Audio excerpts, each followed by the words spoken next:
wanted to show you a great shortcut in Pro Tools. I'm at the end of my session and I need to do a bounce, right? That's something we're going to do a lot. So I've got my start marker and my end marker, which makes it very convenient to do the bounces. So I've learned over time to be very predictable with my bounces, as clients might all of a sudden send you, hey, here's a tambourine track I wanted to add. Can you put that in the session? And they've used the length of the bounce to be what they play tambourine to or something like that.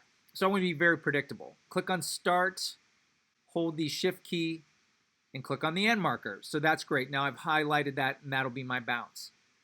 If your session starts at the beginning, you can click on the end marker, hold shift, and then hit the return key, which will highlight everything from the marker and backwards. So that's super convenient too.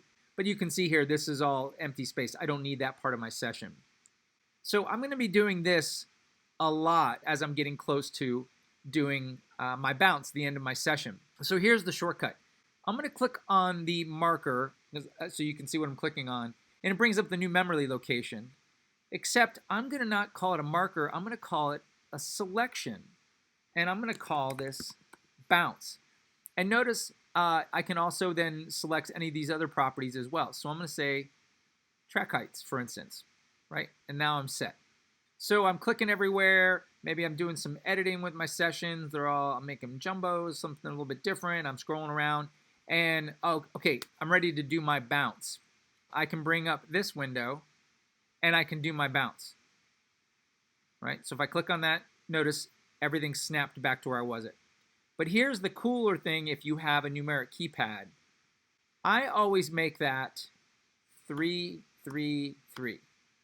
So if you hit period 3, 3, 3 period on the numeric keypad, that will always be my bounce. And the 3 is right above the period on the numeric keypad. So anytime that I'm ready to do a bounce on my keypad, I'd hit period 3, 3, 3 period, and I'm ready to bounce, and I don't need to bring this window up.